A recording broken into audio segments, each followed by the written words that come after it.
Election night brought with it a thick, oppressive feeling across the United States. The evening skies were dark and heavy with anticipation, but something sinister hung in the air, an omen that none of the viewers could shake. The cold had seeped into their bones, and every hour that passed felt like the last before something catastrophic occurred.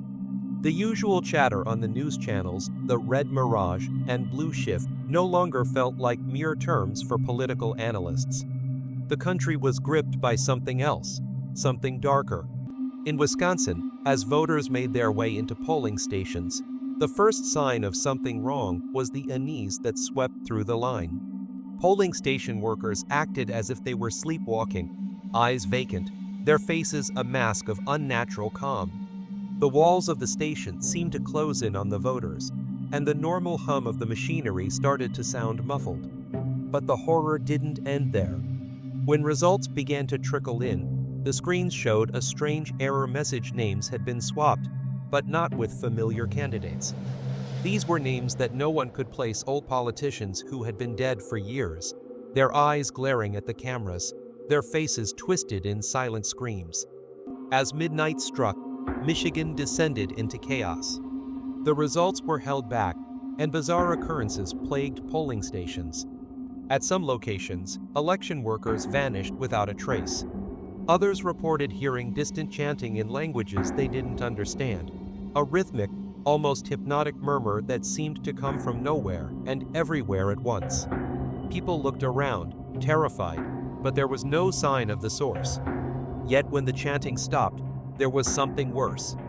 In the place of certain names on the ballot, only symbols appeared: strange, cryptic runes that no one recognized.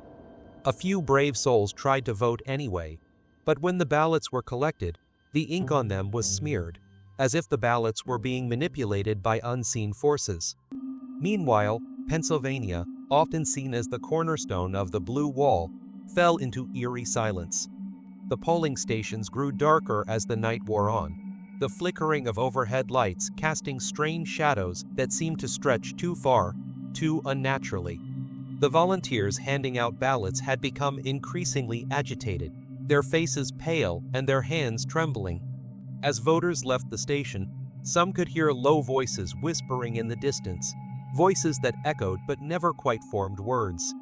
One voter reported that when he entered the polling station, he saw an elderly man staring at him with wild eyes, muttering about candidates lost to time, before disappearing without a trace. The air around the station felt thick, as if it was heavy with dread, and even the ground beneath their feet seemed to shift slightly. At Virginia, the horror escalated. News outlets began to report that voters in several counties were receiving incorrect ballots. But it wasn't just a simple mistake. The ballots that were issued bore strange, unrecognizable names, their faint shadows casting over the rest of the paper. When voters tried to submit these ballots, they found them being rejected by the machines, no matter how many times they tried. The machines didn't just reject the ballots, they seemed to whimper, like something trapped inside trying to escape. By the time the sun began to rise, election workers reported seeing strange figures at the windows of their offices: ghostly shapes, draped in dark, torn clothes, whispering names they couldn't understand. As Arizona plunged into chaos with a freak storm that no one had predicted, strange phenomena began unfolding in the skies above. One of the early election night updates was interrupted by the crash of a plane that seemed to fall from the sky without warning, its descent captured by the cameras. But what was truly terrifying was the footage that followed. Distorted, flickering images of old candidates, some long forgotten, staring back at the viewers. Their faces twisted into grotesque mockeries of the smiles they once wore. The screen blinked and twitched, as if it was being forced to play the memories of elections past, each one more haunted than the last. As dawn began to break, the Rust Belt states were no better off. Election officials began disappearing without explanation, their offices left cold and empty. Ballots from Ohio, Indiana, and Illinois were found with strange, cryptic markings, crosses where names should have been, odd symbols instead of answers. Those who had voted in these regions returned to their homes, only to discover their front doors would no longer open. The votes had been cast, but no one could get out. Every door, every window was sealed. Only whispers followed them, repeating the same phrase over and over. You chose. But did you really choose? As the nation waited for the final results, a chilling sense of uncertainty gripped the people. Chase Oliver, the Libertarian candidate, found his name removed from the ballots entirely, replaced by images that resembled an ancient code.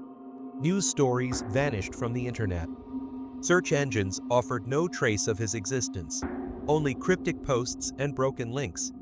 People across the country whispered that Chase had never existed at all, his candidacy nothing more than an illusion to fill in the gaps of an election that had spiraled into something beyond their comprehension. The election never truly ended. The final tally was never announced. The shadows from the past continued to creep across polling stations, never truly leaving. The country had voted, but in the end, no one knew who had won or if the election had been hijacked by forces beyond their control. The red mirage had become reality. The blue shift was no longer a metaphor. The very act of voting had unleashed something much darker. The country was left trapped in a strange, otherworldly state, an election that would never be over. By morning, rumors spread of strange distortions in time itself. In some towns, clocks ran backwards, showing times long past, as if the events of the night were being undone, or worse, replayed over and over.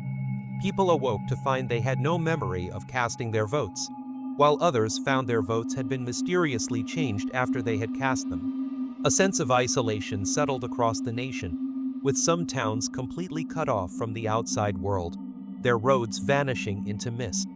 Television and radio broadcasts became increasingly distorted, showing glimpses of alternate realities where elections had been decided by those who had long been forgotten. A new voice, eerie and detached, began to echo over the airwaves, repeating a cryptic message.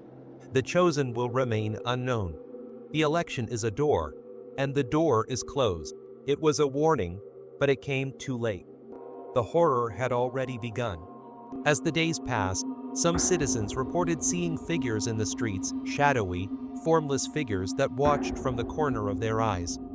Some claimed to hear whispers at night, growing louder, as if the very walls of the country had come alive. The election, it seemed, had opened a doorway to something far older and far darker than anyone could comprehend. And now, no one could escape it. For those who had voted, the nightmare was only just beginning. The door had closed, but the darkness had not left. It had simply waited.